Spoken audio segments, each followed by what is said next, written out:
ప్రియమైనటువంటి దేవుని బిడ్డలారా, మన యొక్క అంశము గడిచిన కాలము నుంచి రెండవ రాకడ గురించి మనం ధ్యానిస్తున్నాం. ప్రభు యొక్క రెండవ రాకడ, ద సెకండ్ కమింగ్.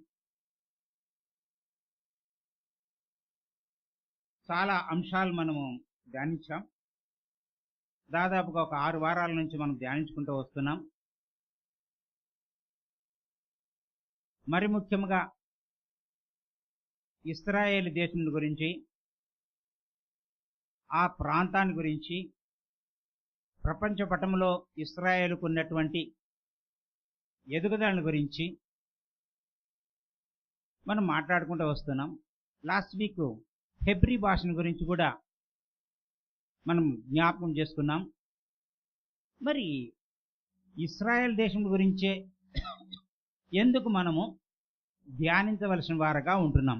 ప్రపంచంలో అనేక దేశాలు ఉంటున్నాయి, గొప్ప గొప్ప దేశాలు ఉంటున్నాయి. అమెరికా, రష్యా దేశాలు ఉంటున్నాయి, the big powers, big brothers.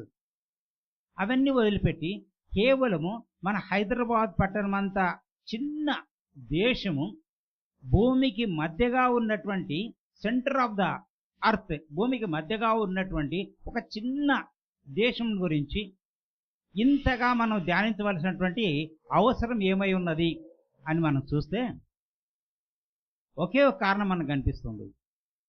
క్రీస్తు ప్రభు యొక్క రాకడ. క్రీస్తు ప్రభు వారు ఈ భూలోకానికి వచ్చినప్పుడు ఎక్కడ వస్తాడు, ఎక్కడ దిగుతాడు, ఆయన న్యాయపు సింహాసనము, ఆయన న్యాయపీఠము ఎక్కడ ఉంటుంది అని మన పరిశుద్ధ గ్రంథం ఆదికాండం నుంచి ప్రకటన గ్రంథం వరకు మనం చదివితే మనకు ఒకటే సమాధానం దొరుకుతుంది. యేసుక్రీస్తు ప్రభుల వారు ఈ లోకానికి పరలోకం నుంచి ఎక్కడికి వచ్చాడు? యెరూషలేము, బెత్లెహేములకు వచ్చాడు. 33.5 సంవత్సరాలు ఆయన జీవించున్నాడు ఈ లోకంలో, మానవాళి రక్షణ కోసం, ఆదాము చేసినటువంటి దోషం కోసము, చివరి ఆదాముగా మనందరి కోసము ఆయన పరిశుద్ధమైన రక్తమును వెలయించి మనల్ని కొని ఒక దేవునికి ఒక రాజ్యముగాను, యాజకులుగాను, రాజులుగాను చేసుకొని సిద్ధపరిచి ఆయన పరిశుద్ధ బలియాగం ద్వారా మరణించి శిలువ మరణం పొందుకొని పాతిపెట్టబడి, మనుష్య రీతిగా మరణించి మనుష్య రీతిగా పాతిపెట్టబడి, 3వ దినమున అద్భుత రీతిగా దైవ స్వరూపముతో, దైవత్వం మిళితమైనటువంటి స్వరూపంతో, ఆత్మీయ స్వరూపంతో ఆయన పునరుత్థానుడై 40 దినములు ఈ లోకంలో ఉండి ఆయన ఆరోహణుడై పరలోకంకు వెళ్ళినటువంటి సందర్భములో అపోస్తల కార్యం 1వ అధ్యాయములో అక్కడ చేరినటువంటి శిష్యులకును, అక్కడ ఉన్నటువంటి ఇద్దరి తెల్లని వస్త్రం ధరించుకున్నటువంటి ఇద్దరు వ్యక్తులు, ఓ గలిలయ మనుషులారా, మీరు ఎందుకు ఆకాశం వైపు తేరి చూచుచున్నారు? ఏ రీతిగా ఆ యొక్క ప్రభు పరలోకమునకు వెక్కి తండ్రి యొక్క కుడిపార్శ్వమున కూర్చొని మన అందరి నిమిత్తం విజ్ఞాపన చేస్తూ పరిశుద్ధాత్మ దేవుని మనకు సంచకర్తగా, ఆదరణకర్తగా, తోడుగా ఉండుట కోసము పరిశుద్ధాత్మ దేవుని మనకు పంపించి ఆయన స్థాపించినటువంటి సంఘమును, క్రీస్తు యొక్క సిద్ధాంతములు, ఆయన యొక్క శాంతి సమాధానములను, వెలుగైన దేవుడు, సత్యమైన దేవుడు, జీవమైన దేవుడు, మార్గమైనటువంటి దేవుని యొక్క మార్గములో తన ప్రజలను, తను ఏర్పరచుకున్నటువంటి బిడ్డలను తీసుకొని వెళ్ళుటకు అదే రీతిగా తిరిగి ఎక్కడి నుంచి అయితే ఆయన ఆరోహణైపోయినాడో అక్కడికే రానై ఉన్నాడు అని వారు చెప్పినటువంటి సాక్ష్యం. దాన్ని బట్టి ప్రపంచంలో ఉన్నటువంటి క్రైస్తవ ఆదిమ సంఘము నుంచి నేటి వరకు కూడా క్రీస్తు ప్రభువుల వారి యొక్క రెండవ రాకడ కోసం ఎదురు చూస్తున్నారు, సిద్ధపడి ఉంటున్నారు. అనేకులు సిద్ధపడనటువంటి వారు ఉన్నారు. వచ్చినప్పుడు చూసుకుందాములే, యేసుప్రభు వచ్చినప్పుడు చూసుకున్నాములే. మొదటి మారు వచ్చినప్పుడు ఏం చేశాడు ఆయన? అశక్తుడుగా, ఏవి చేతగాని వాడుగా, యూదుల చేత హింసింపబడి, రాను వారి చేత సిలువ వేయబడిపోయినటువంటి యేసు ఏం చేస్తాడు? రెండవ మారు వచ్చినప్పుడు కూడా ఆయన ఏం చేయబోతాడు మాకు అని అనేకులు నాస్తికులైతేనేమి, హేళన చేసేవారైతేనేమి ఆనాడు హేళన చేశారు, ఈనాడు హేళన చేస్తున్నారు. రాబోయే రోజుల్లో కూడా క్రీస్తు ప్రభువులు అన్నా క్రీస్తు యొక్క బోధలను అనుసరించేవారన్నా చాలా చులకనగా హీనముగా చూసేవారు నేటికిని ప్రపంచము నలుమూలలా ఉన్నారు. కానీ ఆ దినమును వచ్చినట్లు కాదు, ఇప్పుడు వచ్చేది. నాడు వచ్చినట్లు కాదు నేడు వచ్చుట, తేరి చూడరాదు క్రీస్తు ఇంకా జొత్తు మచ్చట. కొదమ సింహం వలె ఆయన రానై ఉంటున్నాడు. మొదటి మారు శాంతి దూతగా వచ్చాడు, రెండో మారు చీల్చే గర్జించే సింహముగా భీకరుడుగా భయంకరుడుగా ఆయన నోటి నుంచి వస్తున్నటువంటి అగ్ని జ్వాలల చేత సైతాను సమూహమును సైతానును అనుసరించినటువంటి వారిని, సైతాను ముద్ర 666 ముద్రను ముద్రించుకున్నటువంటి వారిని అందరినీ భయంకరమైనటువంటి అగ్ని చేత ఈ యొక్క భూలోకమును సిద్ధపరిచున్నాడు అన్నటువంటి సత్యాన్ని మనం తెలుసుకోవాలని అపోస్తలుడైన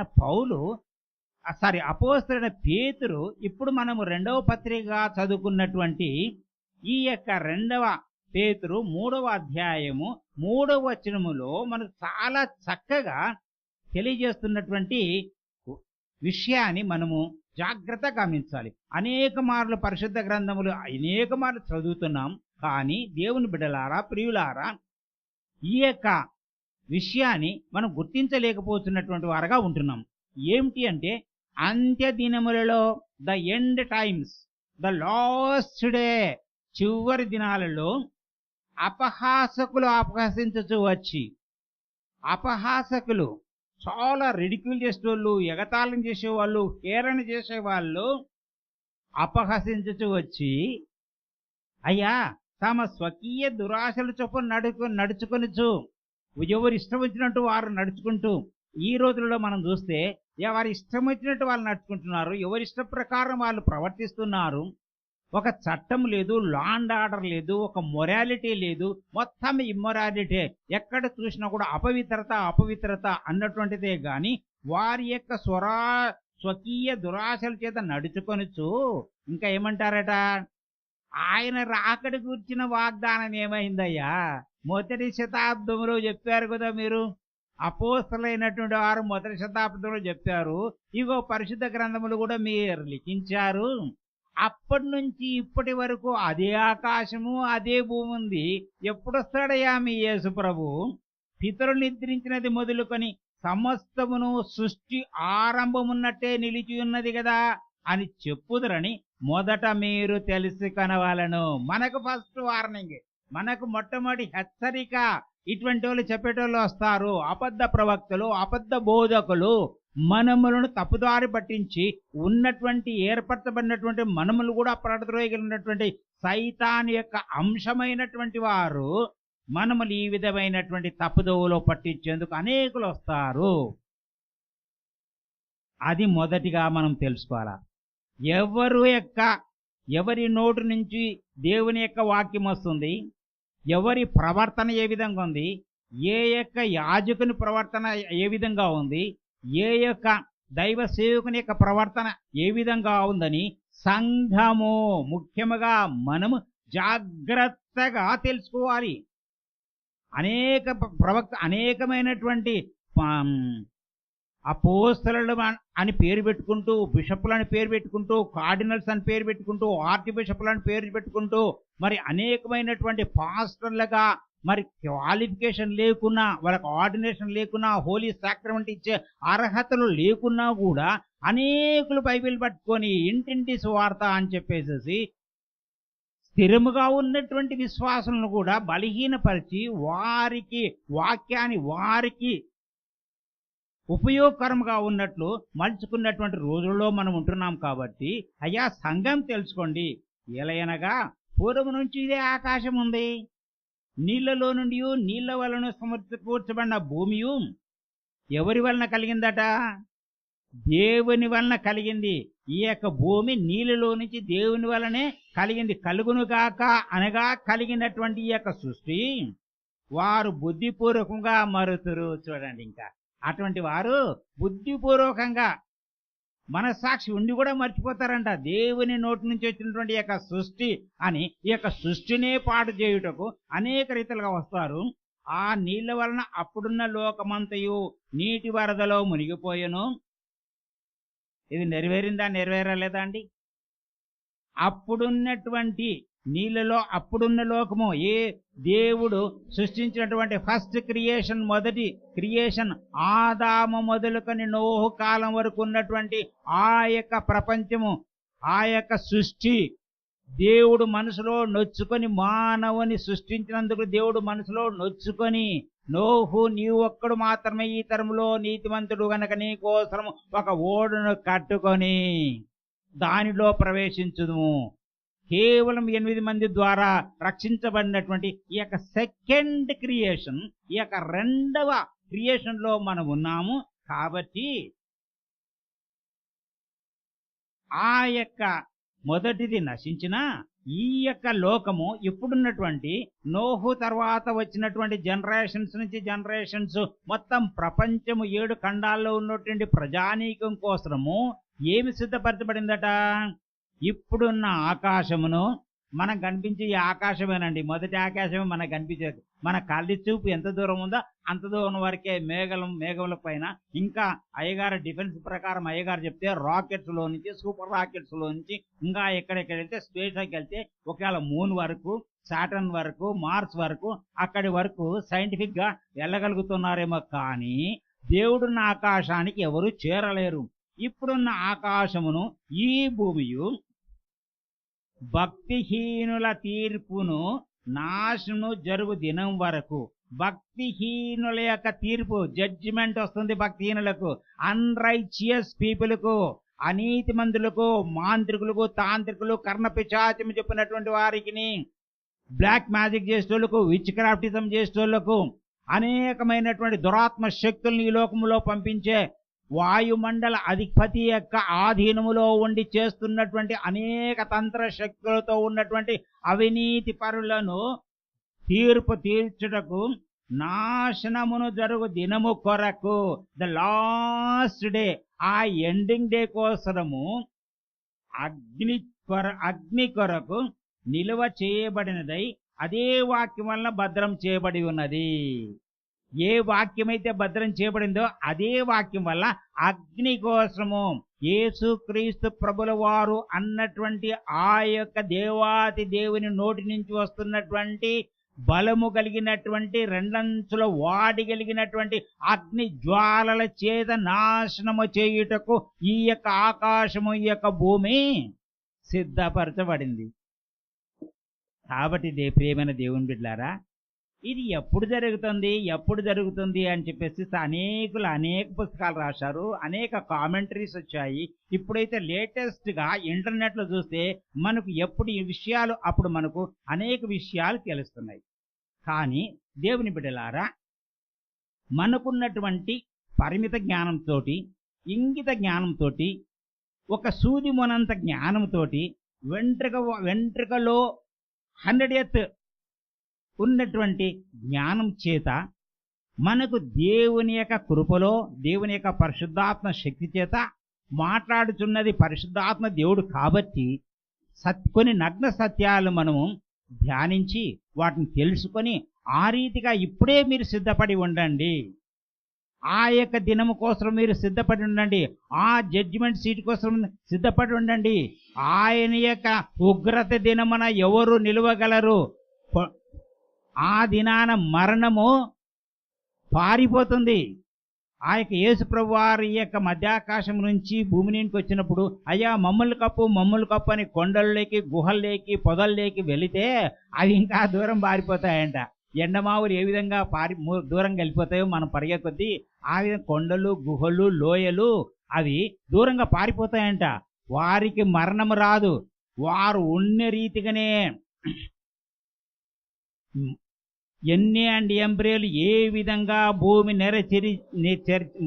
నెర విడిచి లోపలికి సజీవముగా వారిని వారి కుటుంబాలని మృంగేసిందో ఆ రీతిగా ఆ దినమున సజీవంగా నరకమునకు అప్పజెప్పబడి భయంకరమైనటువంటి నరకాగ్నిలోకి వెళ్లేందుకు సిద్ధపరిచినటువంటి దినమును గురించి ప్రియుడా, సహోదరుడా, సహోదరాలా, మనము జాగ్రత్త పడకపోతే ఆ ఉగ్ర దినం మనం ఏ విధంగా తప్పించుకుందాం? అందుకోసమే ఇశ్రాయేల్ దేశం గురించి ఇంత పర్టికులర్గా మనము మాట్లాడుకోవాల్సి వచ్చింది. ఏ ప్రపంచంలో ఉన్నటువంటి ఏ మానవుడైనప్పటికీ కూడా అక్కడికి చేరవలసిందే. ఎక్కడికి? ఆ యెహోషాపాతు లోయలోనికే.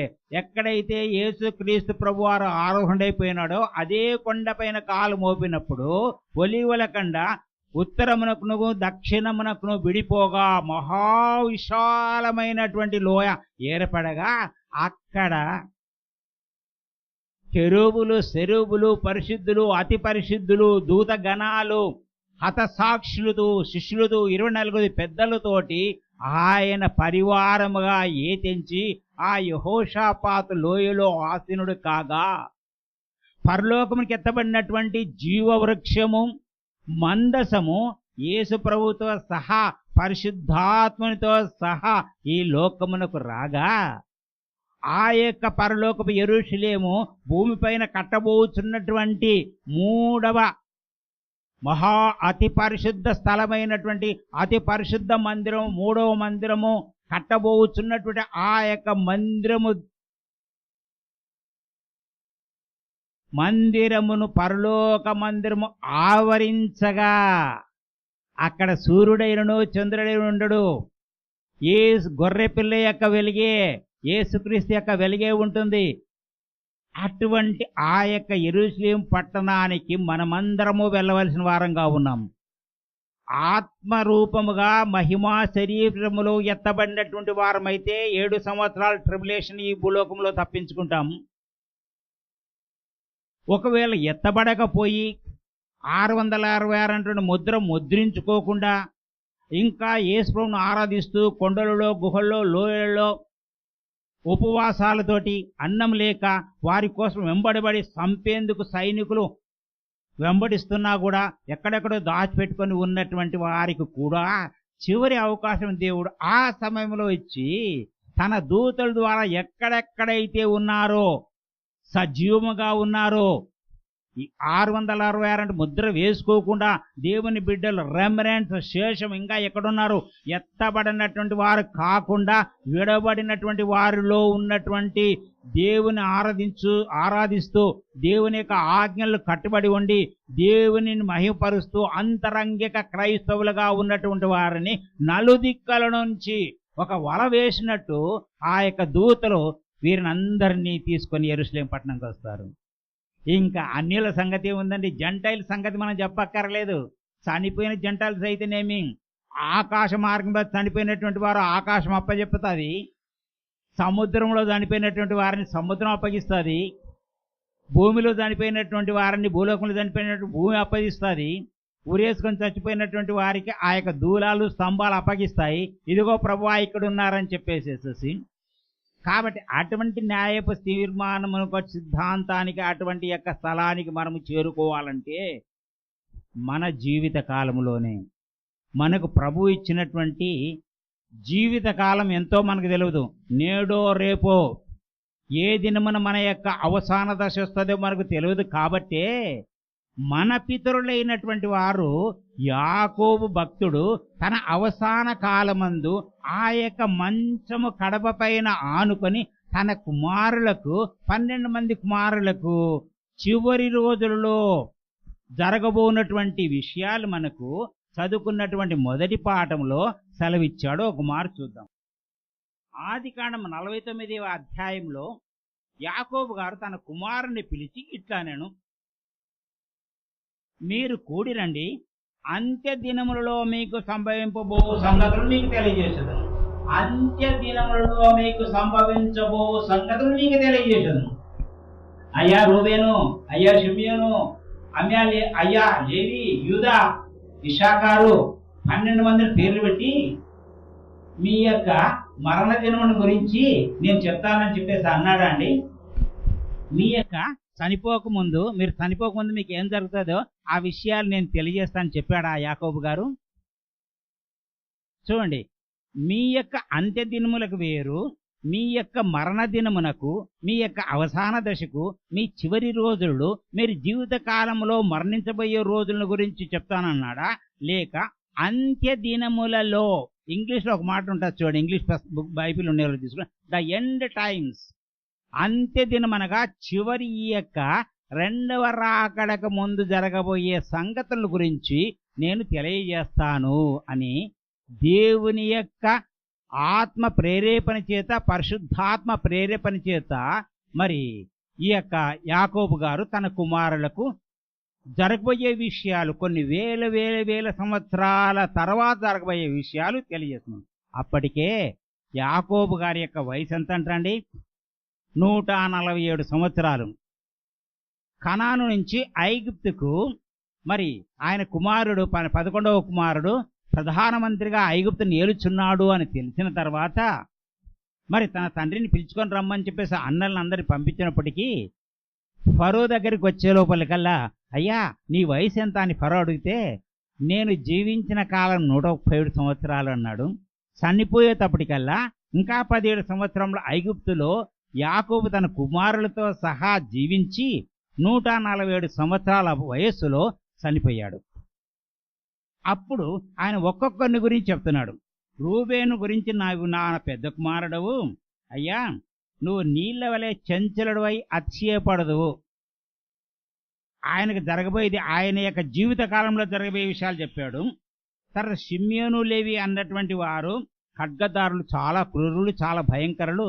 వారి యొక్క సహోదరి అయినటువంటి దీనాను చెరపబట్టినప్పుడు ఆ గ్రామంలో ఉన్నటువంటి వారికి అందరికీ సర్కంసిషన్ చేసి వారు బాధపడుతున్నప్పుడు వాళ్ళ ఖడ్గాలు తీసుకొని ఇద్దరు అన్నదమ్ములను, ఆ యొక్క మొత్తం ప్రజలందరినీ, మగవాళ్ళందరినీ నాశనం చేసిన వారు చాలా క్రూరులు అని తెలియజేస్తూ వారి కోపం వేంద్రమైంది. షిమ్యోను, లేవీల యొక్క కోపం వేంద్రమైనది, వారి ఉగ్రతీవి కఠినమైనదని శపించుతూ యాకోబులో వారిని విభజించేదను, ఇశ్రాయేలులో వారిని చెదరగొట్టేదను అని తెలివిస్తూ, అయ్యా యూదాను గురించి ఒక విషయం చెప్పాడు.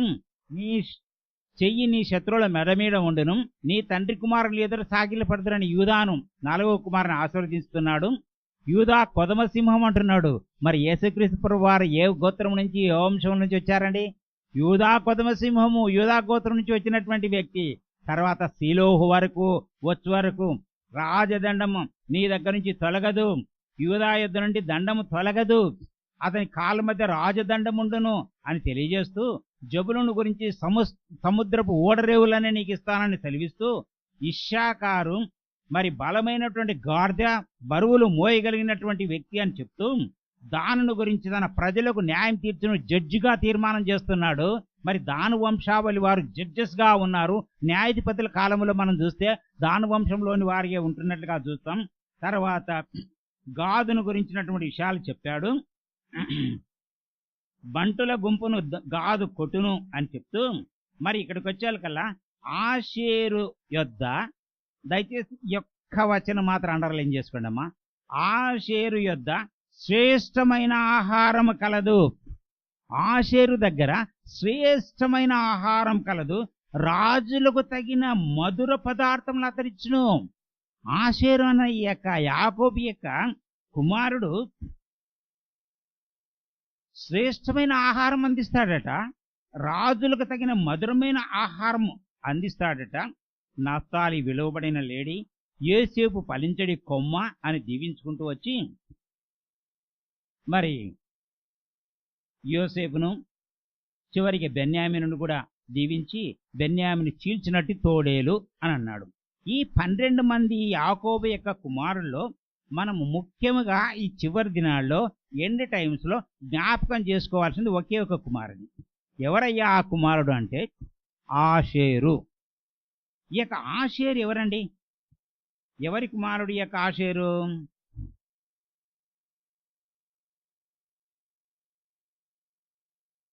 ఆదికాండం 30వ అధ్యాయము 12వ వచనం చూడండి అమ్మా. ఎవరు ఈ ఆషేరు? లేయా దాది అయిన జిల్పా యాకోబునకు రెండవ కుమారుని కనగా లేయా నేను భాగ్యవంతురాలను, స్త్రీలు నన్ను భాగ్యవతి అందరు కదా అని అతనికి ఆషేరు అను పేరు పెట్టాను. మరి ఎవరండి? దాది కుమారుడు, లేయా యొక్క దాది కుమారుడు, జిల్పాకు పుట్టినటువంటి యొక్క రెండవ కుమారుడు. ఆ కుమారుడు పుట్టినప్పుడు మరి ఏమని సెలవిచ్చిందంట తల్లి? అయ్యా నేను భాగ్యవంతురాలను, నా కుమారుడు భాగ్యవంతుడు. మరి ఏమిటి భాగ్యం? ఎంత భాగ్యం వచ్చిందండి ఈయనకు? ఒక దాసి కుమారుడు, మరి జిల్పాకు పుట్టినటువంటి యొక్క కుమారుడు ఇక్కడ ఏం చెప్తాడట? రాజులకు తగినటువంటి మధుర పదార్థాలను ఇస్తాడట, శ్రేష్టమైన ఆహారం కలదంట. మరి ఈయన యొక్క భాగ్యం ఏమిటో మరి మనం ఒక్క మారు ద్వితీయోపదేశ కాండము 33వ అధ్యాయము 19 వచనము 24 వచనం చూస్తే ఆయన దగ్గర ఏముందో మనం ఒక మారు జ్ఞాపకం చేసుకుందామండి. ద్వితీయోపదేశ కాండము 33వ అధ్యాయము 19వ వచనము 24వ వచనం చదువుతాను చూడండి. ఇశ్శాకారు, అయ్యా ఇశ్శాకారు, యాకోబు కుమారుడా, లియా దాది అయినట్టు జిల్పా కుమారుడా, నీవు భాగ్యవంతుడు కదా. నేను ఆ విధంగా తన తండ్రి యాకోబు భాగ్యవంతుడిగా ఆశీర్వదించాడు కదా. నీ గుడారములయందు సంతోషించుము. ఇశ్శాకారు, నీ గుడారములయందు సంతోషించుము. వారు జనములను కొండకు పిలిచిరి. వారు ఎవరో? జనములు కొండలకు పిలిచారట. ఆ యొక్క కొండల దగ్గర ఏమైపోతుందో అది రాబోయే రోజులలో ఆ యొక్క చివరి యుద్ధంలో మనకు తెలుస్తుంది. మనం బ్రతికుంటే మనం ఎత్తబడి ఉంటికిన పరలోకం నుంచి చూస్తాము. అక్కడ నీతి బలులు అర్పించబడును. ఆ కొండలపైన, ఆ సీయోను కొండలపైన దేవుని మహా ఉన్నతమైనటువంటి పరిశుద్ధ బలిపీఠం ఉన్నటువంటి స్థలములో ఏ యొక్క 3వ మందిరం కట్టుటకు సిద్ధపడుచున్నారో ఆ యొక్క మందిరం కట్టబడిన తర్వాత నీతి బలులు అర్పించబడును. మొదట అబామినేషన్ ఆఫ్ డెజలేషన్, సైతాను అక్కడ అసహ్యమైనటువంటి హేయమైనటువంటి కార్యం జరిపిస్తాడు. ఒక పందిని కోసి పంది రక్తం చేత బలి అర్పణ చేస్తాడు. దానిని శుద్ధి చేయుటకు ఇశ్శాకారు, నీ జనాంగము అక్కడ నీతి బలులు అర్పిస్తుంది. వారు సముద్రముల సమృద్ధిని, ఇసుకలో దాచబడిన రహస్య ద్రవ్యమును పీల్చుదురు. ఇసుకలో దాచబడిన రహస్య ద్రవ్యము ఏముంటుందండి? ఇసుకలో తోతే నీళ్ళే వస్తాయి, కానీ ఏమన్నా ఉంటాయి? ఉప్పు నీళ్ళు వస్తాయి ఇసుకలో. మరి ఇసుకలో ఏమొస్తుందట మనకు? ఇసుమన తైలంబు తీయవచ్చు. పద్యం ఉంది కదా, ఇసుమన తైలంబు తీయవచ్చు కానీ మూర్ఖుని యొక్క మనసు రంజింపలేమన్నటువంటి పద్యం ఉంది. ఇసుకలో ఒక్క మారు మనము ఇశ్శాకారు యొక్క ప్రాంతము ఇశ్రాయేలు దేశములో చూస్తే మధ్యధరా సముద్రం ఒడ్డు నుంచి మొత్తం ఇసుక బెల్ట్తో ఉన్నటువంటి ప్రదేశము. ఆ ప్రదేశంలో ఏం దొరుకుతుందంట? రహస్య ద్రవ్యమును పీల్చును. ఇసుకలో ఉన్నటువంటి రహస్య ద్రవ్యమును పీల్చును అని తెలివిస్తూ 24వ వచనంలో ఆషేరు గురించి ఏం చెప్తున్నాడు? ఆషేరు తన సహోదరుల కంటే ఎక్కువగా ఆశీర్వాదించబడును. 11 మంది కన్నా ఎక్కువగా ఆశీర్వదించబడతాడు. అతను తన సహోదరుల కంటే కటాక్షమునందును. తర్వాత తన పాదములను తైలములో ముంచుకొనును. ఈ యొక్క ఆషేరు యొక్క పాదములు ఎక్కడ మునుగుతాయంటమ్మా? తైలములో మునుగుతుంది. అతని కమ్ములు ఇనుపవియు ఇత్తడినయుండును. నీవు బ్రతుకు దినములో నీకు విశ్రాంతి కలుగును. అయ్యా, ఇసుకలో దాచబడిన రహస్య ద్రవ్యమును నువ్వు పీల్చుకుంటావు. అయ్యా, నీ యొక్క పాదములు తైలములో ముంచబడుతుంది. ఇదండి ఈ రోజు మన యొక్క అంశం. దావీదు గారు ఒకసారి ఆదికాండంలో 49వ అధ్యాయంలో యాకోబు గారు దీవించి ఆషేరు నొద్ద శ్రేష్టమైన ఆహారం కలదు, రాజులకు మధురమైన పదార్థములు ఇస్తావు అని చెప్పి యాకోబు గారు ఆశీర్వదిస్తే మరి ద్వితీయోపదేశ కాండములు ఎవరు ఆశీర్వదిస్తున్నారు చూడండి. 33వ వచనం 33వ అధ్యాయం మొదటి వచనం చూడండి. ఇక్కడ యాకోబు గారు ఆశీర్వదించారా? మోషే, దైవజనుడైన మోషే మృత్యునందక మనుపు అతడు ఇశ్రాయేలును దీవించిన విధం ఇది. మోషే గారు 120 సంవత్సరాలు బ్రతికాడండి. 40 సంవత్సరాలు ఐగుప్తులో ఉన్నాడు. 40 సంవత్సరాలు వారి మామగారి దగ్గర కొలువు చేశాడు. ఆ యొక్క సీనాయి యొక్క కొండపైన దృశ్యం చూశాడు. కాలిపోతున్నట్టు కాలని పొదను చూచాడు. దేవుని యొక్క ఆజ్ఞను అనుసరించి తిరిగి తన 80వ ఏట ఐగుప్తుకి వెళ్ళాడు. 40 సంవత్సరాలు వాళ్ళని ఇశ్రాయేల్ని విడిపించుకుంటూ వచ్చాడు.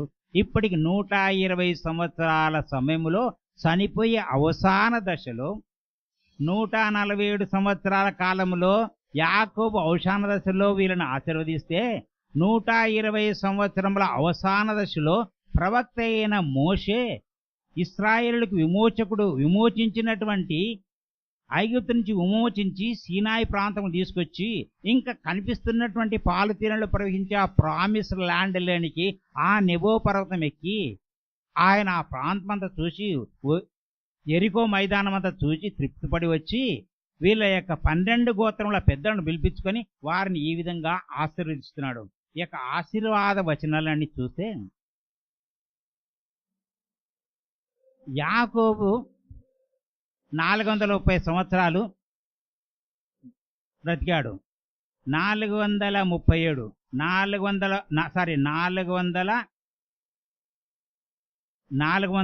సంవత్సరాలు ఇశ్రాయేలీలు ఐగుప్తులు ఉన్నారు. 17 సంవత్సరాలు ఆయన జీవించాడు. తర్వాత వారిని విమోచించుకొని తీసుకొని వచ్చేకల్లా 430 సంవత్సరాలు అయింది. మోషే బ్రతికిన కాలం 40 సంవత్సరాలు. మొత్తం ఎంత అయిందండి? 470 సంవత్సరాలు. మరి ఆయన బ్రతికినప్పుడు చెప్పినటువంటి ప్రవచనము మరి ఈయనకి ఏ విధంగా తెలిసింది?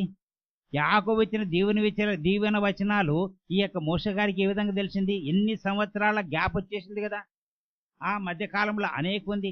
అవే దీవెనలు, ఏ దీవెనలు అయితే యాకోబు తన కుమారునికి ఇచ్చాడో లాస్ట్ డేస్ ఎండ్ టైమ్స్ లో మీకు జరగబోయే విషయాలు, అవి విషయాలు ద్వితీయోపదేశకాండం గ్రంథం 33వ అధ్యాయంలో దైవజనుడైనటువంటి మోషే మృతి బంధక ముందు ఇశ్రాయేలు దీవించిన విధం ఇదని తెలియజేస్తూ మరి ఈ యొక్క 24వ వచనంలో ఆయన గురించి ఆశేయుని గురించి తెలియజేస్తూ, అయ్యా సముద్ర జలాలు విస్తారంగా ఉంటాయి, నువ్వు మధ్యధరా సముద్రంలో నీవు నివసిస్తావు ఓరనా. మరి ఇసుకలో దాచబడినటువంటి ద్రవ్యాన్ని నువ్వు రహస్య ద్రవ్యాన్ని నువ్వు పీల్చుకుంటావు, నీ యొక్క పాదములు తైలములో ముంచబడతాయి అని సెలవిచ్చినటువంటి మాట నెరవేరిందా నెరవేరలేదా? మనం ఒక పాట పాడుకున్నామండి. 707వ పాట పాడుకున్నాం. ఏమని పాట? స్వచ్ఛంద సియోను వాసి సర్వాధికారి కస్తూరి పురాసి వర్తమాన భూత భవిష్యత్ కాలవాసి. భవిష్యత్ కాలములో యాకోబు ప్రవచించినటువంటి ప్రవచనము, భూతకాలములో యాకోబు ప్రవచించిన ప్రవచనము, మోషే గారు ప్రవచించిన ప్రవచనము, వర్తమాన కాలములో మనం ధ్యానిస్తున్నటువంటి ఈ యొక్క అంశము, భవిష్యత్ కాలములో రాబోయే రోజుల్లో జరగబోతున్నటువంటి ఈ యొక్క కార్యములకు అల్ఫా ఒమేగా తానే ఆ దేవుడే అల్ఫగా ఒమేగా వండి ఆది అంతమైనటువంటి దేవుడు, ఫస్ట్ అండ్ లాస్ట్ అయినటువంటి దేవుడు ఒక నిబంధన చేశాడు వారితోటి, ఇశ్రాయేల్ తోటి. నేను ఒక నిబంధనను చేసినను, నేను ఒక నిబంధనను అద్భుతంగా చేస్తానంటున్నాడు. దేవుడిచ్చినటువంటి మాటలు, నిబంధనలు అద్భుతంగా ఉన్నాయి, వండర్ఫుల్గా ఉన్నాయి. మన యొక్క ఊహకు అందవు, మన యొక్క మైండ్కు అగోచరమైనటువంటివి ఆయన యొక్క అద్భుత కార్యాలు, నిబంధనలు, స్టాచ్యూట్స్ ఏ రోజు కూడా తప్పిపోలేదు. దేవుని యొక్క ఆ యొక్క నిబంధనలు, కట్టడలు ఏనాడు తప్పిపోలేదు. అయ్యా, లెక్కలేనన్ని అద్భుతములు వారి మధ్యన జరిగించగా 6వ వచనం దయచేసి చూడండి. 707వ పాట 6వ వచనంలో చూడండి ఎంత చక్కగా ఆ యొక్క కీర్తనకాడు రాశాడో. ఇత్తడి తలుపులు పగలగొట్టేదను. అయ్యా, మరి ఏంటి? నీ యొక్క కమ్ములు ఇషాకారు నీ యొక్క కమ్ములు ఇనుపవియు ఇత్తడివి అయి ఉన్నవి. మరి ఆ యొక్క ఇత్తడి తలుపులు పగలగొట్టేదను, ఇనుప గడియలను విరగొట్టేదను. నేను దేవుడనైన నేను అంధకార స్థలములో ఉన్నట్టి రహస్యమైనటువంటి స్థలములో ఉన్నటువంటి నిధులను, అబ్బా, అంధకారములో గాఢాంధకారములో ఉన్నటువంటి నిధులను, రహస్యములో మరుగైన ధనమును నీకొసంగెదను. ఆశేరు నీకొసంగెదను. అంధకారములో ఉన్నటువంటి నిధులు, రహస్యములో మరుగైనటువంటి ధనము ఏంటండి? మనులు మాణిక్యాల అంధకారములో దాగి ఉండేది, అగాధములో దాగి ఉండేది ఏమై ఉంటుంది మనకు? ఈనాడు ఇశ్రాయేల్ దేశము అందరికి హార్డ్ నట్ అయిపోయింది, కొరకరాని కొయ్య అయిపోయింది. ఇశ్రాయేల్ దేశము అంత పవర్ఫుల్ అయిపోయింది.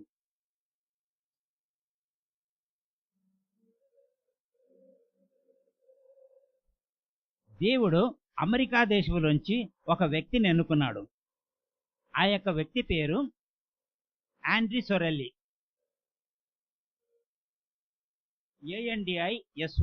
ANDISORELLI. ఆండ్రీ సొరెల్లి అన్నటువంటి ఒక వైమానికుడు. అంటే మనం ఏం చెప్తాం అయ్య గారు? వైమానికుడు అంటే ఒక పైలట్, విమానం నడిపించే వ్యక్తి. Not only a pilot, is అ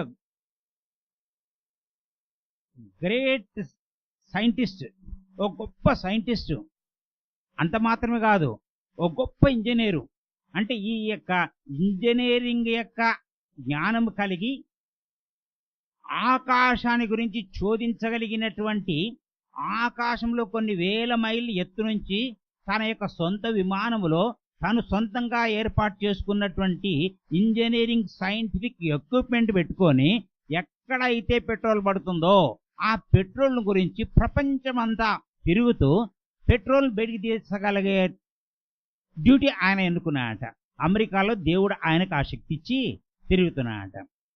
ఒక రోజున ఈ విధంగా తిరుగుతూ అనేక దేశాలకు ఆయన మ్యాప్స్ పంపించి పలానా చోట మీకు పెట్రోల్ దొరుకుతుంది, తవ్వుకోండి అని చెప్పడం జరిగింది. సౌదీ అరేబియాలో ఉన్నటువంటి పెట్రోల్ వెల్స్ అన్ని ఎవరేశారంటే ఆండ్రీ సొరెల్లి గారి విషయం. అలస్కా అని చెప్పేసి ఒక చిన్న స్టేట్ ఒకటి ఉంది అమెరికాలో. అది ఒరిజినల్గా రష్యా వాళ్ళది. ఆ రష్యాకు అమెరికాకు ఆ యొక్క నార్త్ పోల్ దగ్గర తీసి చాలా దగ్గర. అంటే అమెరికా నుంచి చూస్తే రష్యా కనిపిస్తుంటుంది, రష్యా నుంచి చూస్తే అమెరికా కనిపిస్తుంటుంది. ఆ ఎండ్ ఆ విధంగా వచ్చినప్పటికీ అంత మంచే. అక్కడ ఎవరు మనుషులు బ్రతకరు, ఒక సీల్ చేపలు తప్ప ఏం దొరకదు. అలస్కా అటువంటి చోట మరి అది ఎందుకు నిరుపయోగం అని చెప్పేసి ఫస్ట్ వరల్డ్ వార్ బిఫోరే ఈ యొక్క రష్యా వాళ్ళ దగ్గర నుంచి అమెరికన్స్ అలస్కా స్టేట్ను కొనుక్కొని 50th స్టేట్ చేసుకున్నారు వాళ్ళు. అది దేవుని కృపను ఏమో.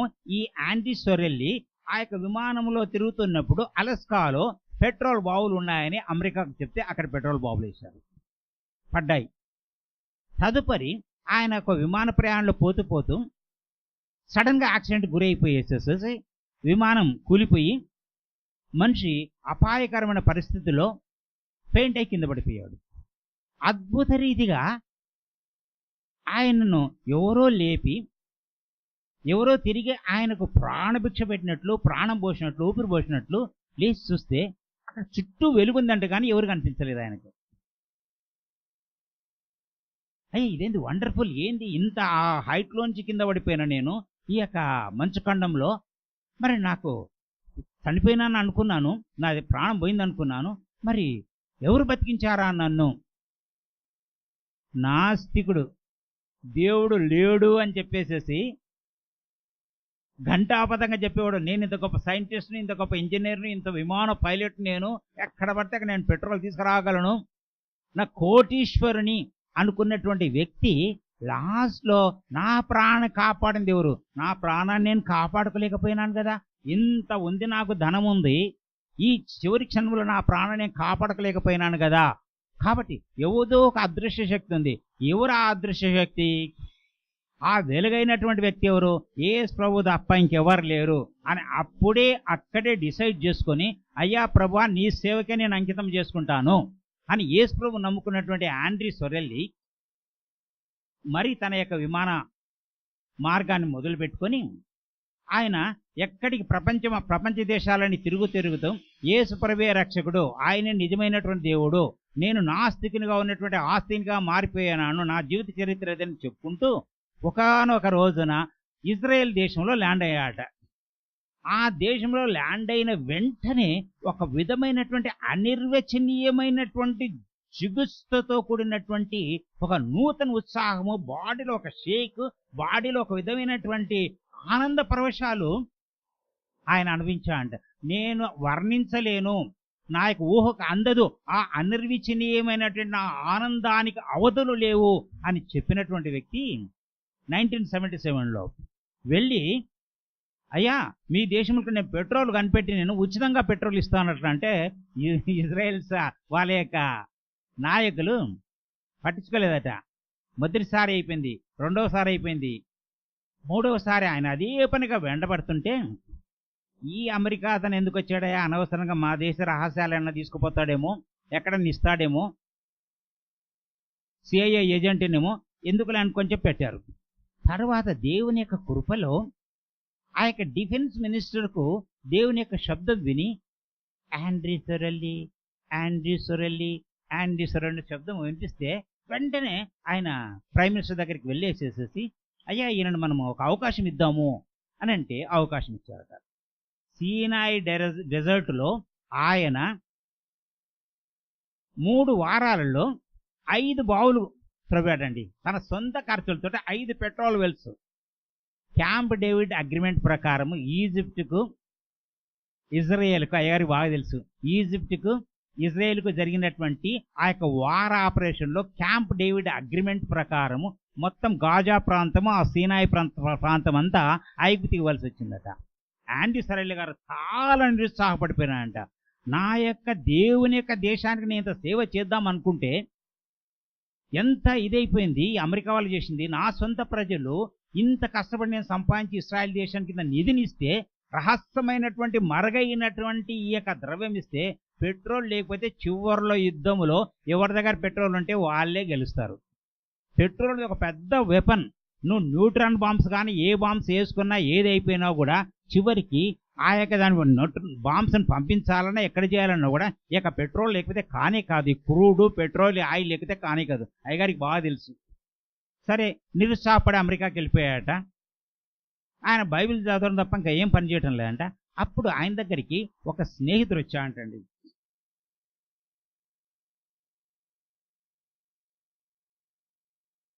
ఆ యొక్క స్నేహితుడు వచ్చి, సొరెల్లి నీవు ద్వితీయోపదేశకాండం 33వ అధ్యాయం 24 వచనం ఎప్పుడైనా చదివినావా అని జ్ఞాపకం చేశాడట. ఇప్పుడు మనం చదువుకున్నటువంటి ద్వితీయోపదేశకాండము 33వ అధ్యాయము 24వ వచనం ఒక మారు చదవండి అమ్మా. ఆ స్నేహితుడు వచ్చి, అమెరికన్ స్నేహితుడు వచ్చేసేసి సొరెల్లికి ఈ విషయం మళ్ళా ఒక మారు జ్ఞాపకం చేశాడట. ఏమని? ఆషేరు తన సహోదరుల కంటే ఎక్కువగా ఆశీర్వదింపబడును. అతడు తన సహోదరుల కంటే కటాక్షమునందును తన పాదములను తైలంలో ముంచుకొనును. నీ కమ్ములు ఇనుపవియు ఇత్తడివినై ఉండును. ఈ వాక్యం జరిగిన తర్వాత సొరెల్లి గారికి అద్భుతంగా బ్రెయిన్ పనిచేసిందట. వెంటనే తన స్నేహితునితో ఆలింగనం చేసుకుని సెకండ్ తీసుకొని ఇమ్మీడియట్గా ఇజ్రాయిల్లో ఉన్నటువంటి ఆయిల్ కంపెనీస్ హెడ్కు ఫోన్ చేశాడట. ఏమంటే మీరు ఎప్పుడన్నా ఆషేర్ అన్నటువంటి ప్రాంతంలో సర్వే చేశారా, రీసెర్చ్ చేశారా అని అంటే, ఎందుకు అన్నారంటే, ఏం లేదు నేను బైబిల్లో చదువుతుంటే ఈ వాక్యం నా ఫ్రెండ్ నాకు తీసుకొచ్చి చూపించాడు, అద్భుతమైనటువంటి విషయం ఉందండి అక్కడ. ఏముందండి, ఆషేర్ అంతా మెడిటరేనియన్ సీకి ఒడ్డున ఉన్నటువంటి ప్రాంతం అది. అది ఒక ఎట్లా ఉంటుంది, పాదంలాగా ఉంటుంది, అంత ఇసుకమయం తప్ప ఏం పెద్దగా లేదండి అని అన్నారట. అట్లయితే నేను ఇమ్మీడియట్గా వస్తున్నాను, నా ఫ్లైట్ తీసుకొని నాకు పర్మిషన్ ఇప్పించేసేసేయండి, నేను రీసెర్చ్ చేస్తాను అన్నారట. ఓకే అని చెప్పేసి ఇజ్రాయిల్ అందుకన్నా ఇంతకుముందే ఆ సీనాయి ఏరియాలో పెట్రోల్ వెల్స్ తీశాడు కాబట్టి వెంటనే ఈ మాత్రం ఇజ్రాయెల్ గవర్నమెంట్ పర్మిషన్ ఇచ్చేసిందట. మీరు నమ్ముతారో నమ్మరో అండి,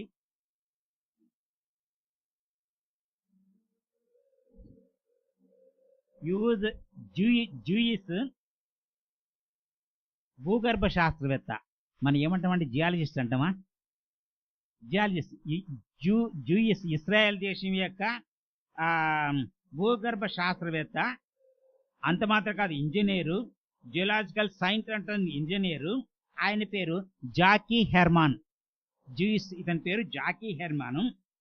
వీళ్ళిద్దరు కలిసి ఆండ్రీ స్వరెల్లి గారు, ఇక జాకీ హెర్మన్ గారు బైబిల్ తీసుకొని ఇక ద్వితీయోపదేశకాండం 33వ అధ్యాయం 20వ వచనం చదువుకుంటూ వెళ్ళి ఆ ప్రాంతంలో డ్రిల్లింగ్ చేశారంట అండి.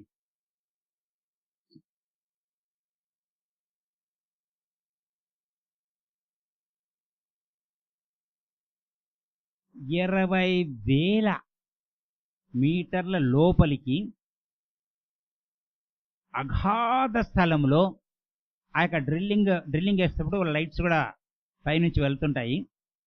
ఆ లైట్ కూడా కనిపించడం లేదంట, అంత డెప్త్కు. ఇప్పుడు వీళ్ళు వేస్తుంటే 300 400 వేస్తుండొచ్చు. 20,000 మీటర్ 20,000 మైళ్ళు, నాట్ మీటర్స్. అయ్యగారు నమ్మొచ్చా? 20,000 మైళ్ళ లోపలికి వాళ్ళు డ్రిల్లింగ్ చేశారంట. మీకు చూపిస్తాను. నేను టైం లేకపోయింది, అమ్మగారి దగ్గర జిరాక్స్ తీసుకుందాము అనుకున్నా. ఆ ఆషేరు యొక్క పటం చూస్తే పాదం లాగుంటుంది. ఆ మధ్యధరా సముద్రంలో సముద్ర బొడ్డునే పెద్ద మన ఈ యొక్క డ్రిల్లింగ్ మిషన్ చాలా ఆ యొక్క స్టేషనే కట్టేశారు. స్టేషన్ కట్టేసేసి అక్కడ 24 hours బ్యారెల్స్ రహస్యంగా భూగర్భములో ఆ యొక్క పెట్రోల్ను దాచిపెడుతున్నారట. మరి ఇది నమ్ముతారా?